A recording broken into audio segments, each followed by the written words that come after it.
नमस्कार दोस्तों। आज हम बात करने जा रहे हैं हिंदी साहित्य की उस कालजयी कृत की जिसने कविता को जन जन तक पहुंचाया, जिसने शब्दों को मदिरा बना दिया और जिसने जीवन के दर्शन को बेहद सरल लेकिन गहरे प्रतीकों में ढाल दिया। जी हाँ, आज की इस विस्तृत वीडियो में हम जानेंगे हरिवंश राय बच्चन द्वारा लिखे गए उपन्यास मधुशाला के बारे में, जिसमें शामिल है मधुशाला का सार, उसका दर्शन, उसके प्रतीक और क्यों आज भी यह कृति उतनी ही प्रासंगिक है जितनी 1935 1935 में थी।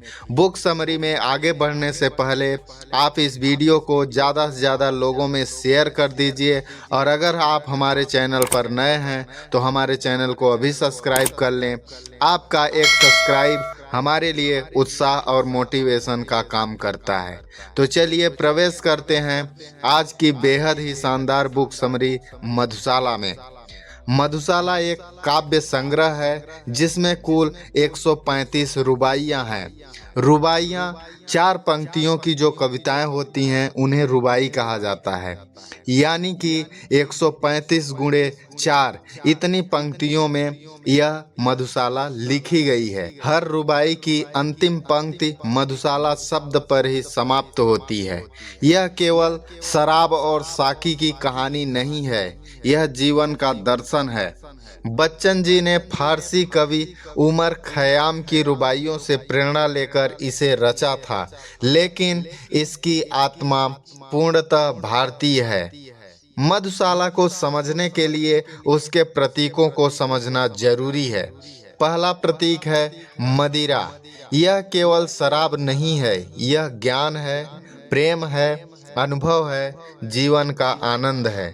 दूसरा प्रतीक है साकी।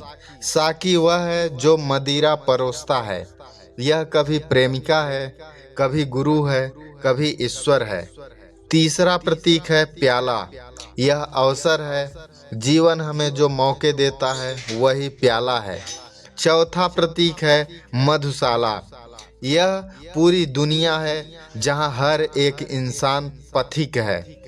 जीवन दर्शन। मधुशाला का सबसे बड़ा संदेश है जीवन को खुलकर जियो।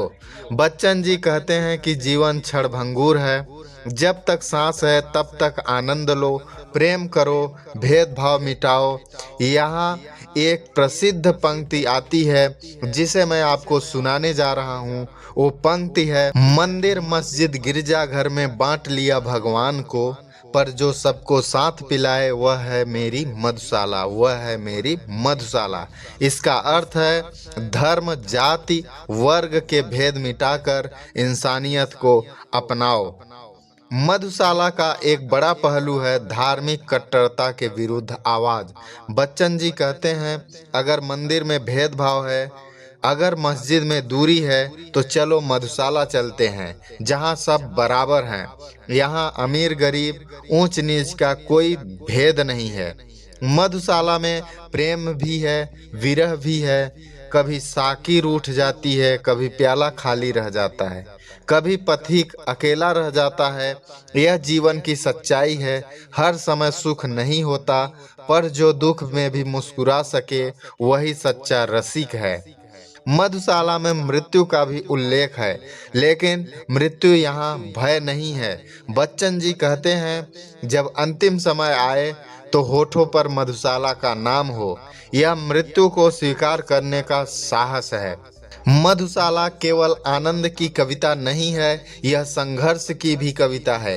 यदि जीवन में बाधाएं आए तो रुकना नहीं, अगर साकी न आए तो खुद ही प्याला भर लो। यह आत्मनिर्भरता का संदेश है। मधुशाला की भाषा सरल और छंद मधुर है, लय ऐसी कि सुनते ही मन झूम उठे। यही कारण है कि हरिवंश राय बच्चन मंच पर मधुशाला का पाठ करते हैं तो श्रोता मंत्र मुग्ध हो जाते हैं। मधुशाला ने हिंदी कविता को नया रूप दिया। यह किताब युवाओं के बीच बेहद लोकप्रिय हुई। लोगों ने इसे केवल पढ़ा नहीं, गाया, सुना और जिया भी है।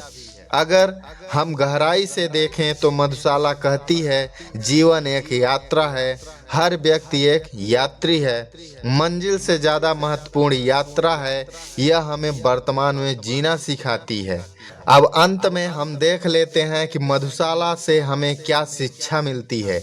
मधुशाला से हमें सीख मिलती है कि जीवन को खुलकर जिएं, धर्म से ऊपर मानवता है, दुख में भी आनंद खोजें, मृत्यु से नहीं डरें, प्रेम ही सबसे बड़ा सत्य है। कल्पना कीजिए, एक पथिक जीवन की राह पर चल रहा है। वह कभी मंदिर जाता है, कभी मस्जिद, पर उसे शांति कहीं नहीं मिलती। फिर उसे एक मधुशाला मिलती है, वहाँ सब बराबर हैं, कोई ऊंच नीच नहीं। वह समझ जाता है कि सच्चा आनंद बाहरी आडंबर में नहीं, अंदर की स्वतंत्रता में है। आज जब समाज में भेदभाव, तनाव और संघर्ष है, मधुशाला का संदेश और भी प्रासंगिक हो जाता है। यह हमें सिखाती है कि सहिष्णु बनो, प्रेम फैलाओ, जीवन का आनंद लो। मधुशाला केवल कविता नहीं है, यह जीवन जीने की कला है। यह कहती है कि जीवन छोटा है, मुस्कुराओ, प्रेम करो और हर दिन को मधुशाला बना दो। दोस्तों, अगर आपको यह विस्तृत बुक समरी पसंद आई हो तो वीडियो को लाइक करें, शेयर करें और चैनल को सब्सक्राइब करना ना भूलें। और अगर आप इस बुक को पढ़ना चाहते हैं तो डिस्क्रिप्शन में दिए गए लिंक पर जाकर आप इसे ऑनलाइन खरीद कर पढ़ सकते हैं। कमेंट में बताइए आपके लिए मधुशाला का क्या अर्थ है। मिलते हैं अगली वीडियो में, तब तक याद रखिए जीवन एक मधुशाला है और आप उसके पथिक। धन्यवाद। जय हिंद।